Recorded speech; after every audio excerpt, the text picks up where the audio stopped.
Good morning and welcome to Morning Coffee with Brigid. I, of course, am Brigid Burke. And this morning is, I think it's going to be the last of our really warm days for a little bit. Every time I think I'm going to go and take out my summer clothes and iron them and put them in my drawers, because I usually do a swap around. Of course, with the power outage and stuff, that's kind of, good morning. With the power outage and everything, that's kind of, and good morning, Sam. It's kind of thrown things a little bit for a loop because I wasn't able to do the things that I was thinking of doing. And yesterday I spent basically trying to get my house in order because everything, you have dishes piled in the sink, and it was like I couldn't wash dishes for 2 days, which was really frustrating. So basically, I got the house in order yesterday. And I had a little bit of an episode. Those of you who also follow me on Katonia Podcast know I had a little bit of a straw that broke the camel's back moment yesterday, because I had, and this happens, I mean, when you're on YouTube and you have a channel, there's the Tarot channel, and then I also have the Katonia Podcast. Power is back on. Yes, thank the gods. It's like, I've lived through power outages before, but this one seemed like way longer than necessary, because it was really just my community and just maybe a couple of the surrounding townships. I think it was a total of like 4,000 people, which is not huge. And the fact that the power company took 2 full days to get this resolved, I don't know. They say, oh no, it was very complicated and it was all over the place. In any case, it's back. And although we are having another storm tomorrow night, so fingers crossed that I still have power after that. Usually power going out doesn't happen. But anyway, it was very frustrating. And yesterday, as I was cleaning house and getting things together, I had a YouTube comment come in on my other channel. Now, when I first did my original podcast, 2019 to 2020, I started in May 2019, and I think by roughly June, I used to record 6 months of episodes in advance. And when you first learn to podcast, you don't do proper editing and stuff. So when you're close to a really good microphone, a lot of times it picks up a lot of stuff. So I was not really familiar with how to edit. So you could hear when I would swallow, you would hear different things. And some people didn't care. Other people it absolutely drove them to distraction. So for a long time, it was like, okay, well, those episodes are done. They're up now. And of course, I didn't have time to go back and edit anything. So, they are what they are. But some of them are really popular, and they're on really popular figures like Hecate or Lilith or goddesses like that. And some of them have over 20,000 views. And but sometimes I just get these very negative comments like, "Oh God, you're unlistenable. You're this, you're that," and some are actually much nastier and much more personal. But because internet, and normally I just don't. I have the choice words that come into my head, but I don't usually express them out loud. But yesterday I just kind of had it because it wasn't quite that kind of a comment, but it was definitely another criticism of something I've addressed about that same video a million times. But I guess if somebody just finds the video on their feed, then they're not going to see all that other stuff. So. But in any case, I just said, it was just one of those moments where I said, F this. I just took all the first year videos down. And the people who follow my channel were like, oh, what? I hope you didn't just do that because somebody made a bad comment. I'm like, I don't just do things because people make a bad comment. I think, as I've said on this channel, it's like sometimes the outer world is a reflection of the inner world. So when somebody says that, when my instinct is, blow it all up and take it all down, it's probably something that has more to do with me than it does with them. So I did ask my guides. I said, am I being reactive here? Should I do? They're like, no, take them down. So I was like, okay. So I actually do have the original files, so they're going to be re-edited and put back up.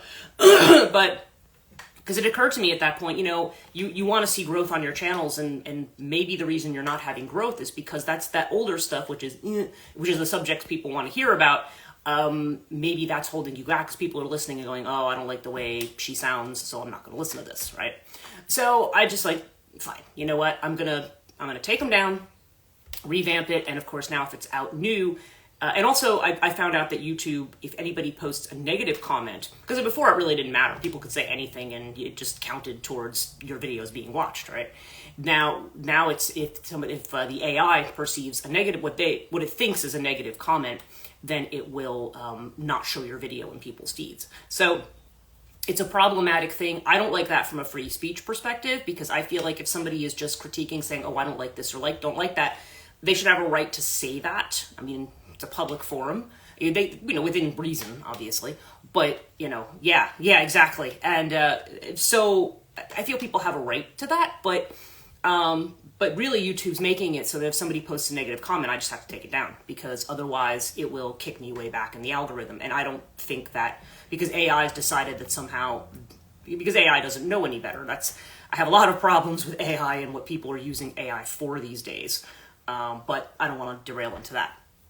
The subject, yeah, it's oh wow, yeah, it was definitely an interesting day yesterday. And it actually did make me reflect, because I said, what do I do for a living? I'm a spiritual coach. In addition to the academic side of what I do, I'm also a spiritual coach.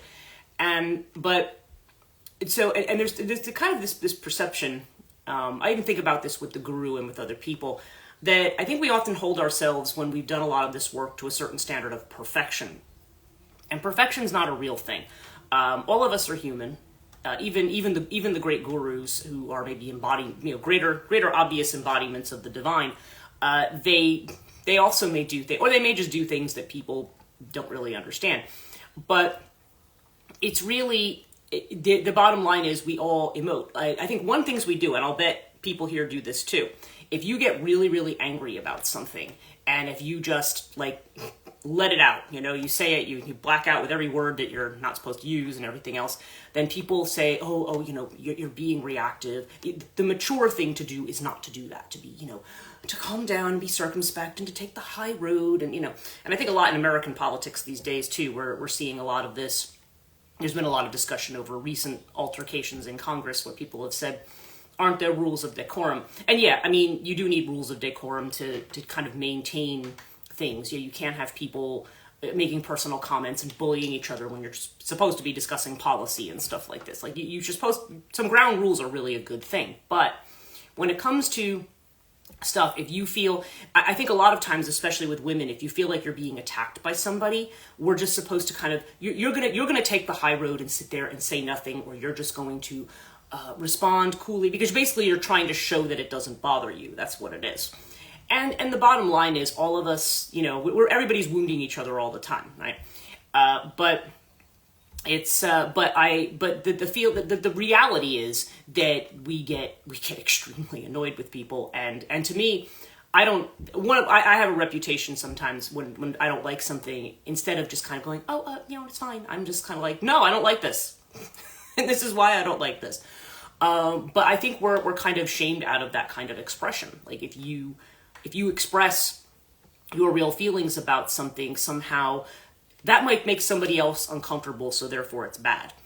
And I get it. Nobody likes to sit in a room where there's a lot of uncomfortable drama going on. But at the same time, it's also we always have this general feeling of you express yourself and then you feel ashamed about expressing yourself.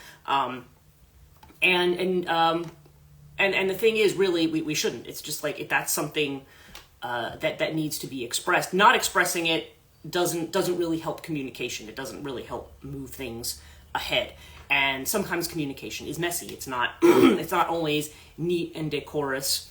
I also think about a lot of not just coaches, but people who will talk about the idea that we need to always talk about things in a very always, take the negative and make it into a positive, right? And I do a little of that, kind of okay, in the crisis, find the opportunity, right? That kind of thing. But the reality is there's still the shitty part. And we, and you still, I know, and the thing is to try to stand there and kind of go, no, I'm fine, and you're just sitting there, but through gritted teeth. You're not, you're just kind of putting a lid on it. And, so I don't know. I always feel like it's in your best interest. It's in your best interest for terms of your health, your mental health, and everything else. Is you need to say what's on your mind. You need to be able to have a forum to say it. And if you feel that for whatever reason it's not safe for you to say it, you can't say certain things to your boss, or you can't say certain things, then you find other ways to express it. I had a job once that was really, the level of political absurdity on this job was just, it was off the charts. My last job had some elements of this, but it was nothing like working for government. It was just nothing like it. And the situations we were in were so absurd, but we were so boxed in. Any of us said anything about it, we were being unprofessional, or we were being like, you were not allowed to. They had like one person who was like bullying everybody else into doing things a certain way, or really just bullying into making them not accountable for doing anything at all. And people were very, very uncomfortable and talked about a lot about this person, behind their back, but would never take them on in a meeting. I was the only person who would take them on in a meeting, and it was like, oh, you're just being very immature by taking that person on in a meeting. And I'm like, no, I mean, why aren't we moving forward? Why aren't we doing things? Tell me. No, I don't know. Your explanation doesn't make any sense. Explain it to me, But people were, oh, you can't do that because, that person might get upset. They might get this. It's really funny how we kind of have this thing of, let's never say anything to anybody because we're afraid that we're gonna, that might cause a little upset in the piece, and people always write it off as something immature or as creating drama and so forth. And I'm like, I don't really think that it is. I think it's just being able to express yourself when you have a need, or when something, if there's a stalemate and you're frustrated, you need to be able to say, hey, look, what's going on? But I think in that situation, what I had done, because it was just impossible, because you had people who completely agreed with you behind your back, but said, oh, but you should never say it in public. And I've always just been kind of like, no, I'm going to say it in public. If I don't like it, I'm going to say it in public. Again, it depends on the situation. There's times when being diplomatic is definitely the better tack to go. But sometimes it's just ridiculous because you put yourself into this absurd impasse.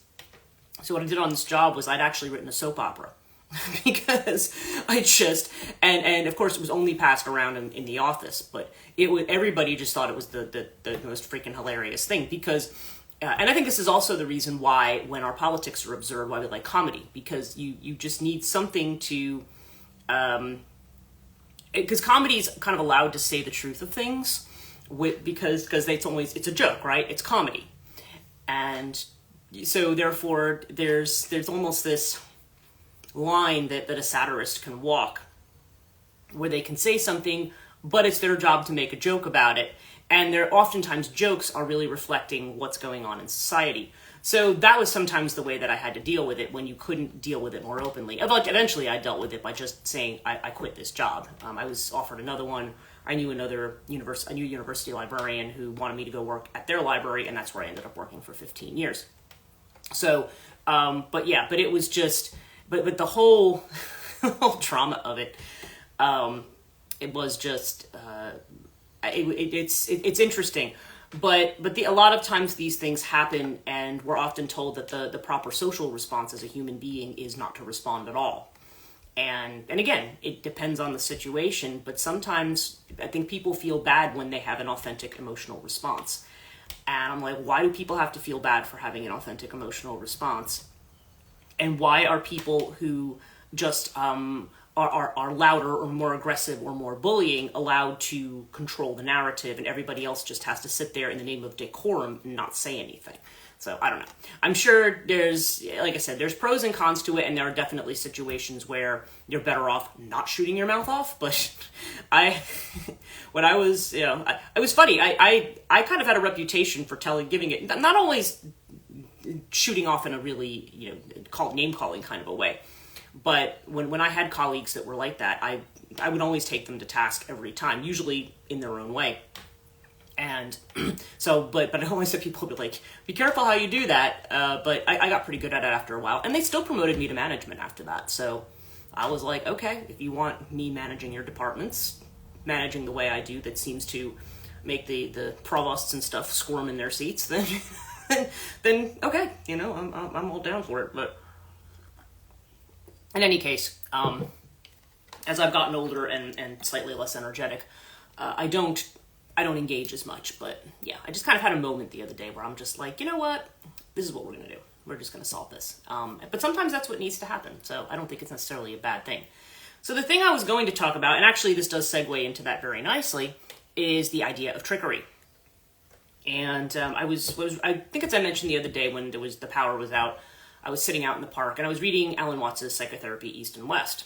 And one of the things and that's exactly the thing that he talks about, because he talks about psychotherapy as a means of liberation, and this is liberation in the the Hindu or the Buddhist sense. Now, I think I've explained this before, but salvation and liberation are two different things. Salvation is the idea that you are being saved from something by some divine figure. Usually in the West, it's Jesus, comes in as some kind of a savior figure who is going to save you from your sins, save you from death, save you from, I guess, hell. I don't know. It's supposed to save you from something. And so saving is more about you are kind of trapped in this imperfect world and someone's going to, pluck you out of it into some wonderful, happy space or whatever. Liberation is the idea that you are living this life and you are on this wheel of what they call samsara, and that at some point you get off the wheel. You recognize that it's what they call moksha. That's liberation. You get off the wheel. So when you get off the wheel, you are now you are liberated. The question is, what does it mean to get off the wheel? A lot of even a lot of scholars of Eastern religion make the mistake of assuming that moksha is something that happens when you die. Oh, you're going to die and you'll be liberated. You'll be part of the Paramatman. You'll achieve nirvana. But that's something that's achieved now. It's not achieved in another lifetime. And Alan Watts explains that one achieves liberation when one recognizes that the social system that they're in is a game. That you're actually playing a game. It's not very serious. Now, I remember I was talking to my friend the other day, who is an expert who does tend to have some expertise in Buddhism. But he said, I think Alan Watts and 10 other people are like that. He's like, I feel like I have to take some of my work seriously. This is when I was out talking to my friend about the school we were, he was one of the people I want to get involved in this school that I'm doing. And he had said, I think Alan Watts is like one of 10 people. And I'm like, well, but the reality is, I think we kind of think that once we realize that somehow our lives are suddenly going to transform and we're never going to have any issues again. And I don't think that's really what that's about either. I think we always feel like, I want freedom from pain. I want freedom from things. But the thing is, if you lived in life and your life just kind of went along steady, the same every day, and, basically you always had enough money, everything, but nothing really ever happened. Nothing new ever happened. It was just kind of the same thing every day. You'd be looking for some drama after a while. Because really the reality is that all of it is drama to some degree. And it's all about play. So, and that's really a hard thing because we equate play with laziness, with not working, with not doing things. You're not working hard because you're out playing, you're not working. Well, really, as I've said before, all work should really be play. That's why I do what I do, because I figure this is what I enjoy doing, and that's really, and this is where whatever work I have done in my life, this is where it's gone to, so this is what I do. And ultimately, and again, everybody's at different stages in their life and learning different things and doing different things, but really, ideally, life should go in the direction that as one deck that I have says, whatever makes your heart sing, whatever really makes you feel like you're alive, and what makes you feel like you're full of joy. And joy isn't just happiness. Joy is more of a state of just, it's almost a state of realization in a way. It's like an epiphanal state where suddenly you have clarity, where things make sense to you, and the kind of feeling that comes along with that.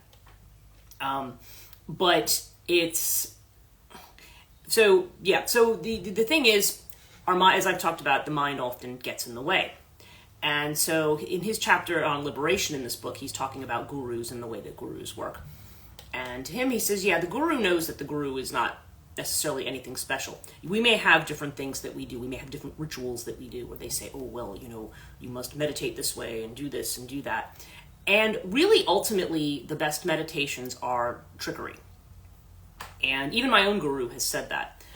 She said, she said, dealing with the devotee, she said it's almost like having a cow that you're trying to lasso in and kind of pull in, and the cow just keeps running all around and you can't get the cow to sit still. So eventually you have to kind of trick it or trap it into doing something, so that eventually it's still enough that the guru can take a hold of it and do what the guru needs to do in terms of what's happening with the mind. And really, what's the guru doing? I mean, they're basically they're there to trick you. And some people say, oh, well, trickery is dishonest. Well, not really, because this is because your mind will always find a way to rationalize something. If I can sit and have, like I am now, I can have a rational discourse with you about things, or maybe, well, you know, when this happens, this is probably the sensible thing to do. But our mind will find a million reasons why we can't do it. And or if you sit down and you try to meditate and try to quiet your mind, what does the mind do? It goes all over the place. It's crazy. And then you get frustrated because you're like, okay, I'm just trying to sit here and, you know, do this, and I can't, and I can't do it, right? I can't do it. So when you're dealing with that situation, when you're dealing with the idea that I want to sit down to meditate, but I'm worried about, like, okay, I've got to take care of this today, and I got to take care of this, and oh my God, this person, oh, and there's this way. When our mind keeps doing all of that kind of stuff, then the question becomes, well, how do you get around that? How do you do that? And the answer is you have to trick your mind. Now, there's different techniques that are a part of different meditations, but a lot of times the reason meditations have a whole lot of steps. Do you necessarily need all these steps? No, but the problem is your mind is not going to be quiet on its own. Sharada Devi, who was the wife of Sri Ramakrishna, who was a very famous mystic who is a Kali, worked in the Kali temples in Calcutta, and he was he's very well known as a mystic, and you know, him and his wife. And Sharada Devi had said at one point, she said to her own devotees, she says, my children, she said, you can't. She says it's impossible to still the mind. She says you must have mantra, you must have you must have some kind of a visual aid. You cannot just empty the mind in Kali Yuga, is how she put it. Because Kali Yuga is the era that we're supposed to be living in now, where there's this excessive focus on the material world, and not enough of a connection to the bigger picture. That's definitely part of Kali Yuga, and of course Kali Yuga is supposed to end with a destructiveness that's actually supposed to take us back to a golden age again. The idea is that it's not. We tend to think in the West of the end times, like there's going to be apocalypse and everything's going to end. And in the East, they say, well, yeah, probably this era is going to come to an end. Maybe there'll be a lot of disasters, but then we enter another golden age again. So, you know, it just circles right around again. But samsara recognizes that it's a game. It's just, or actually getting off samsara. Liberation is recognizing that it's a game. And when it's approached that way, it can be hard to approach it that way because the people around you are not approaching it that way. People around you are like, well no, this is a very serious business.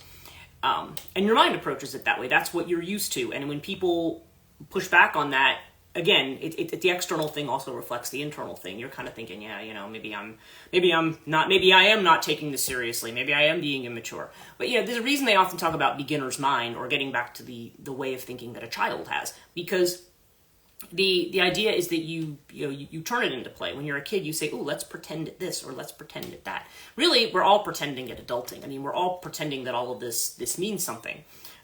If you look at our economic systems, at our money systems, our big thing to be a grown up means that you're trying to make a lot of money, right? You're trying to accumulate cash. And the reality, of course, is that you need money to be able to have shelter, food, clothing. I mean, that it's not that it doesn't have an impact on your livelihood, on your ability to live. But the thing about it is that if you think about money itself, it's paper. If you're talking about physical money, and a lot of times we don't even have physical money. We have cards, we have Venmo, we have different things. We're just transferring numbers back and forth between accounts. And we've agreed, we've played the game, and we've agreed. Oh, good morning, Jay. Oh, good morning. Actually, a couple of people have joined. Good morning. And so, yeah, so when we think about money, I mean, money is even less real than before. I mean, yes, people can give you money depending on where you live. I think like I'm in the UK, money there is a whole lot nicer than American money, let me tell you, which is all the same kind of green color. But we look at money, and really it's just paper. It's a note that says, oh yeah, we've all decided, we're playing the game that this all is worth this amount. And if you had the collapse of an economic system, I think it was in North Korea, I forget, it might have even been more than 10 years ago now, because I feel like time is an illusion, right? But I remember, I think it was I don't know if it was Kim Jong-un or if it was his father, Kim Jong-il. but one of them had decided that they made some kind of a adjustment to the financial system there, where people in North Korea who had saved up money, all of a sudden their money became worthless one day. And I don't remember exactly what he did, but all of a sudden people who had an entire life savings now had nothing. And the reality is that the money that's why people often get very nervous about, in the US, whether the dollar is going to be the standard for the world, because oftentimes they're saying, oh, well, China's probably, the yen may end up becoming the standard, and so on and so forth. People are very concerned about what that's going to mean about the value of what they've amassed, of all these numbers that they have in a system, or all this stuff represented by pieces of paper. Because when push comes to shove, if that whole game fell apart, okay, the whole game of money fell apart, the bottom line is you could have piles of money in your house, which I don't, by the way. But if you had piles of money in your house, then you couldn't you can't eat that money, okay? If you're starving, you can't eat that money. I mean, it's not any more than, I think, again, Alan Watts again, had said, if you go into a restaurant and you have a menu with all kinds of words printed on it with names of food, any more than eating that menu is going to be the same as eating that food. Just because there's a word written on the menu, eating that isn't the same as eating that food, right? So, yeah, it's a game we play, and when you realize that the rules may shift, or the way that you play it may shift, and when you're meditating, frequently what has to happen is there has to be some kind of a situation where think about it, you're distracted, right? We're easily distracted. The way to get around a distraction is to insist that you indulge in distractions. To say, okay, well, now you're just going to spend all your time, all this stuff that wants to come in your head, you're just going to you're just going to sit there and just focus and say, okay, I'm just going to watch every thought that comes through my head now. I'm just going to watch it all go by. And one of the things you may notice as you're doing that is all of a sudden you don't think of anything. Your mind literally just goes blank. Because all of a sudden it's like you shined a spotlight on it, and you know how it's you hear the noise, and as soon as you turn the light on, everything gets quiet? It's yeah, and that may only be for short periods of time. But even being able to do that for 30 seconds, even be able to do it for a minute or two, even doing it for a really short period of time, even 5 seconds, they said is tremendous. Being able to stop that chatter for even a few minutes is tremendous, because that is where you have the potential to have that moment of liberation. And yeah, if you're going to live in this world, unless everybody in this world is liberated, which we're not, but you reach that moment, and it does, if you have a really intense experience like that, and I talked about this a couple days ago before the power outage, the first one that I ever had, it whatever else it does, I mean, it doesn't, fundamentally, I'm still me with all my flaws and foibles. It doesn't suddenly confer any kind of state of enlightenment or anything necessarily on you. But when you have a moment like that, it changes the way you think about things. It changes the way you think about, for example, for me, it changes the way I think about religion. People always think about it as terms, well, there's science and then there's God. And I'm like, yeah, actually, it's not, I don't really think it's either one of those things. I think the reality is something, it's something beyond thought. It's something beyond thought. And it's only something that can be experienced, and it's not something that you can just sit down and write papers about or whatever. It's something beyond that. We are getting almost to 7 o'clock. So, yeah. So anyway, the idea here is that trickery is what's going to allow you to move towards that idea of liberation. The idea of being liberated from the game, being liberated from the system that says that things have to be a certain way, or you're existing within that system, but now the system it's a game. It's not something that is deadly serious, and you and everything about you as a fundamental being is somehow attached to that, because it can always change. And I think also that's why they say, if we have new political systems or new people in, and we think, oh, well, I don't like this system, we're gonna have a new system, we're gonna make new rules, we're gonna make new law, we're gonna do things. And yeah, I mean, you can do that, but the problem is just making new. It's still a game, and there's still going to be issues with the game no matter how you're playing it. Or it becomes the same. I'm just looking at this first card here. It becomes the same game, and so yeah. So so ultimately, that's why they say the change has to happen inside of you. In order for the external world to change, it has to happen inside of you. And you may think of yourself, well, I'm just an individual. Well, no, you're part of a system. So if individuals within this system start to allow that change in, then it can affect things that are around it. So yeah, but a lot of times, because we live in it every day. We live in it. We breathe it. You can't help but be involved in it. It's not like you have to say, oh, you don't want to sit there and be policing yourself all the time either. That doesn't get you there. That actually just mires you in more deeply. So what you really have to do is you have to be tricked, and that's really what the guru is there to do, to trick you, to basically trick you or trap you into doing the right thing. So anyway, let's look at our reading for today. The first card that we have, literally what I'm just talking about, is the Mind card. Okay? And so Mind is about, there's this person who's got all these gears and wheels. Yeah, this is exactly what I'm saying. The Mind, we always think of the mind as being I've said this before, is the paragon of civilization or humanity. Oh, what makes us great is humanists. Humanism is basically the idea that we have a rational consciousness, and that puts us above the rest of nature. That makes us separate. That makes us more like gods. That makes us better, right? And really the meaning of this card is most of what your mind churns out is nonsense. If you actually sat and, I think the person who wrote the book for this deck had said, yeah, sit down, take a tape recorder or your phone recording thing or whatever, and just record yourself, all the stuff that comes up in your mind. Just say it out loud. Probably, I mean, there might be some gems in there, but probably the vast majority of it's going to be just drivel. Because our minds do that. They just, they're all day long doing things. And so, yeah, so our mind ends up, instead of being a tool that helps us, it's just a tool that hinders us. Okay, and that's not really the idea. Now, the inner feeling of which we're unaware is we have the postponement card. Okay, so now if you look at the person on this card, this is the Four of Swords. So you have this person, you see all the gray. This person is in gray, and they're looking at all of the gray. They're not seeing the colorful stuff that's on the inset here. Now, Four of Swords traditionally is about taking a time out. That's why this is called postponement. It's like you're stepping back, you're withdrawing.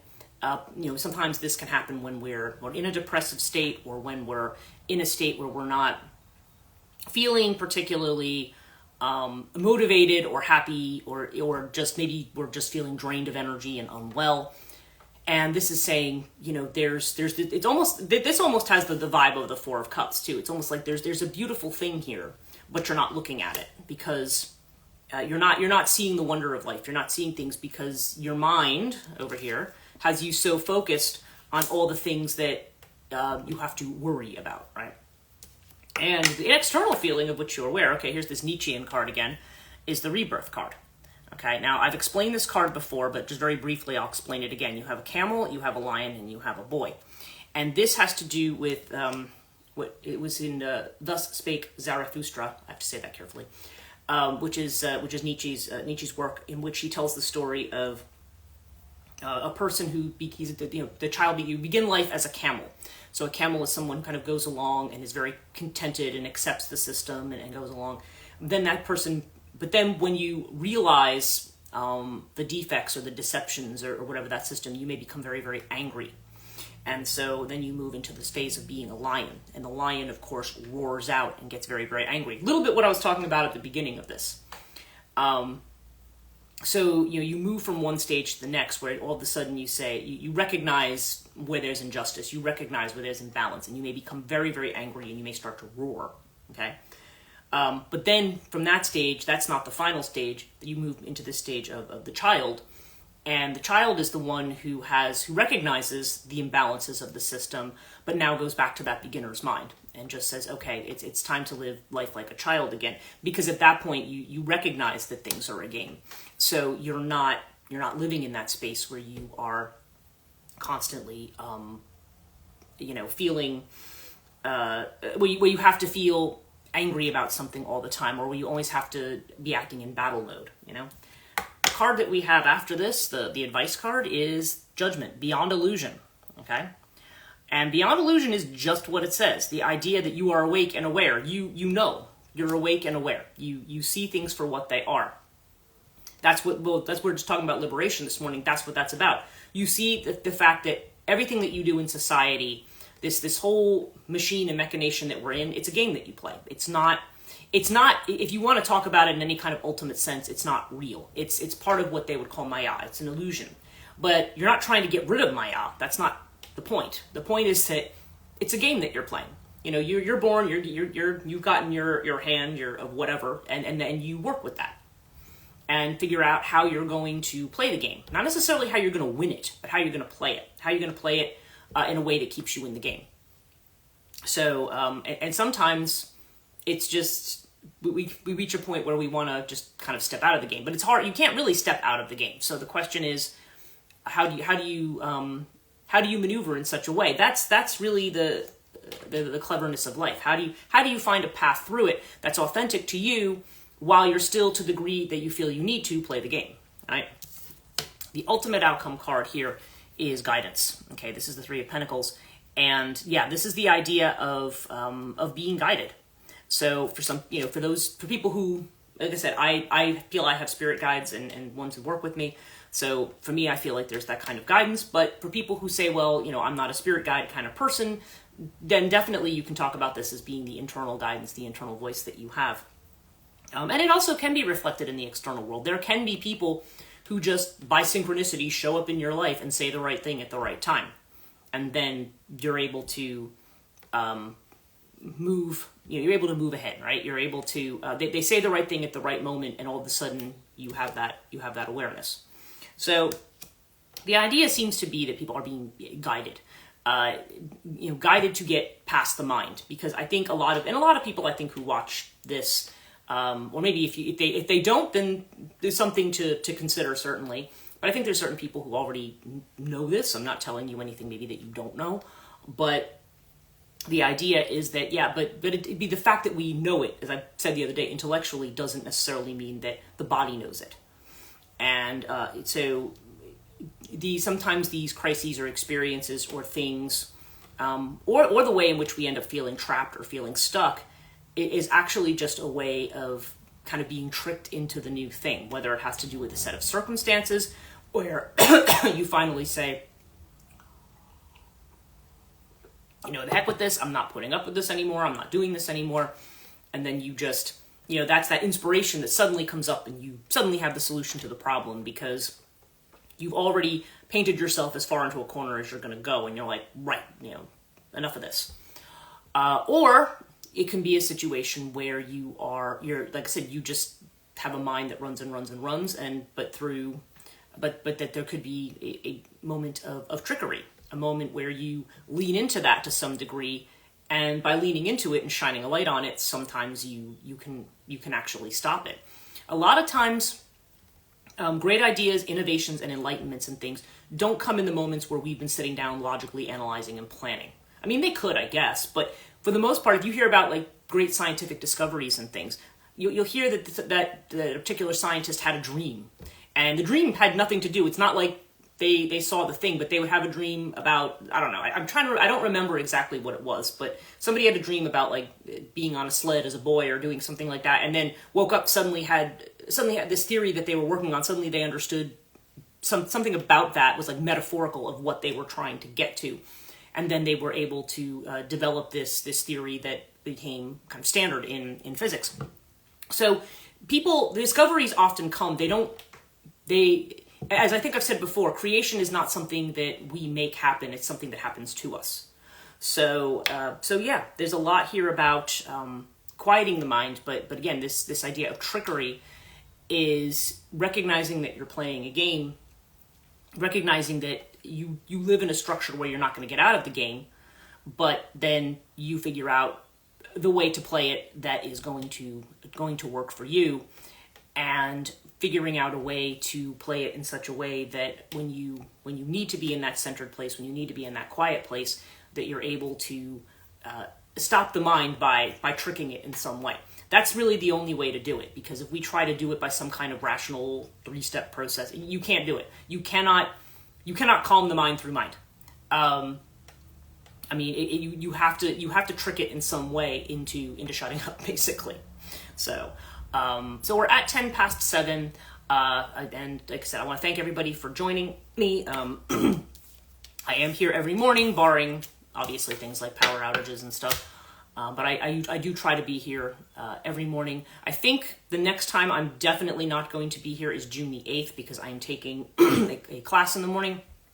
It's a class that I'm taking via Zoom, but it's in England, so that's going to be very early in the morning here, like 5 a.m. So I will be on, and I will be on to like 1 p.m. in this class. So that's the only day I know of so far that I'm not going to be doing it in the future.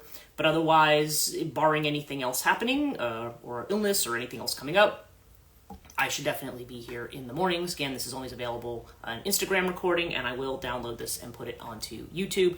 One quick note, tarot videos that I normally do, I normally will post 6 a week. They're going to be slightly behind. I've caught up with my podcast, for those of you who watch my podcast, but I have not yet caught up with that.